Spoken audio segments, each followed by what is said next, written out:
Hola amigos, estamos descargando el azúcar. Una de las preguntas clásicas es cuando empezamos a alimentar. Vamos a ver.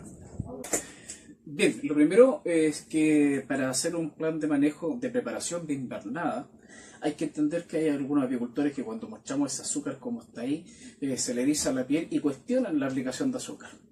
Esto es un negocio y el día que los apicultores lo entiendan como tal, yo tengo la plena convicción de que les va a empezar a ir mejor. Por ejemplo, con 1 kilo de miel que tú vendas, hoy día en el mercado nacional te compras 4 o 5 kilos de azúcar. Y vamos a ver las colmenas que se le ha puesto eso, preparando la invernada. Hay que estar dispuesto a cambiar y a modificar de acuerdo a los tiempos que corren. Yo sé que hay apicultores en la línea orgánica, pero ese es otro tema, ¿ya? Aquí los videos son para el grueso de los apicultores y para que te vaya bien. No hay ningún otro objetivo dentro de eso. La preparación de la temporada que viene no parte en primavera, parte ahora, en otoño, cuando nosotros empezamos a preparar las colmenas para que pasen una buena invernada. En ese sentido, algunos apicultores me preguntan si es que después de la cosecha conviene con esas tremendas poblaciones hacer familias nuevas y multiplicar el apiario. En lo personal a mí no me gusta, prefiero multiplicar a inicio de temporada, porque con los años como están, a la fecha llevamos 13 años de sequía, son más bocas que alimentar y los inviernos vienen muy complejos en cuanto a temperatura, a veces extremadamente lluvioso y con lluvia muy concentrada en poco periodo de tiempo. Por lo tanto, es más complejo. Yo prefiero cámaras de cría e invernar en cámaras de cría con las colmenas que quedan a término de temporada. Al contrario, prefiero reducir si es necesario y en la temporada ya puedes multiplicar más fácilmente. Terminada la cosecha, el primer trabajo que empiezo a hacer dentro ya de febrero es cambiar pisos, cajas que estén mal y comenzar a colocar los reductores de piquera con mira al otoño, aun cuando las temperaturas estén un poco altas y sean elevadas. Lo segundo es diagnosticar varroa, nosema y acariosis. Para eso se toman muestras. El video está ahí en el canal, se llama Sanidad Apícola. Y a partir de eso, desde luego, controlamos varroa, que es el principal agente causante de mortandad de abejas.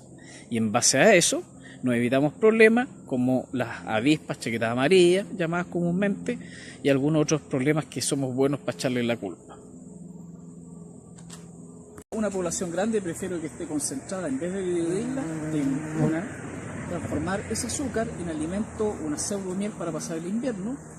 2. Coloco el poncho, en este caso como estoy más al sur y llueve más, prefiero un poncho de malla Rachel porque así las abejas empiezan a propolizar si necesitan que no se fugue mucha temperatura, versus uno de nylon que acumula mucha humedad. Lo tercero es que esta población está dedicada a la torta proteica que empiezo a colocar con el fin de estimular para que se renueve un poco la población, se refresque esta población que viene agotada de la temporada y pueda hinchar a la invernada.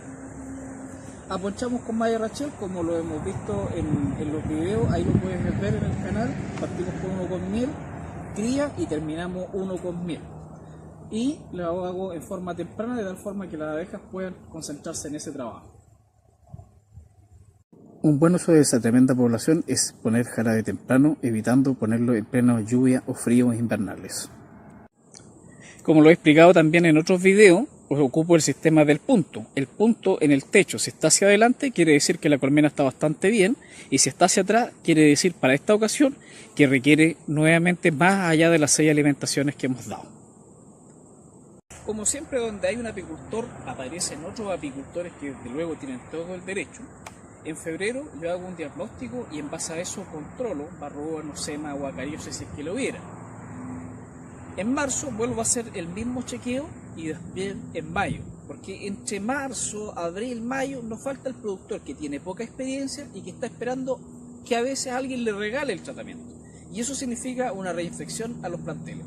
Por lo tanto, ahí es donde es crítico estar haciendo diagnóstico en forma periódica para saber si te reinfectan. A veces dejan las abejas con 0 varroa y al mes ya tiene un 3%, lo cual es grave. Con una alimentación temprana y un control oportuno de las enfermedades, sobre todo varroa, evitamos echarle la culpa a la mortandad de abejas por problemas de véspula germánica, conocida comúnmente como chaqueta amarilla. Bien amigos, terminó la temporada y lo primero que hago es diagnosticar varroa, nosema y acariosis con una muestra y en base a eso controlo inmediatamente. Voy reduciendo las colmenas a cámara de cría y aprovechando de cambiar pisos, entre techos que estén dañados, ¿ya? Instalo un alimentador para empezar a alimentar, ¿cierto? Y voy colocando los ponchos inmediatamente, aunque las poblaciones estén grandes, productores de piquera, etc. Y se dan unas 6 alimentaciones, independiente si la colmena tiene o no tiene miel. De esa forma, al término de las 6 alimentaciones, voy evaluando cada una de las colmenas. Voy dejando punto para adelante, si es que la colmena está ok, y punto para atrás lo dejo en caso de que esa colmena requiera seguir alimentando. Por ejemplo, si tenemos 100 abejas, 100 colmenas en un plantel, a lo mejor van a ser 30 las que tengo que concentrarme y ya 70 no necesito alimentarlas. Los apicultores más pequeños, ¿ya? Y de esa forma voy chequeando constantemente las colmenas, pero ya las revisiones son menos y a lo que tengo que tener más cuidado es el tema de varroa. Esas poblaciones ocupadas en eso, para mi gusto, es mejor que dividir colmenas con los años complejos que están. Así que eso es una preparación de invernada, un plan corto. Saludos, éxitos, que estén bien.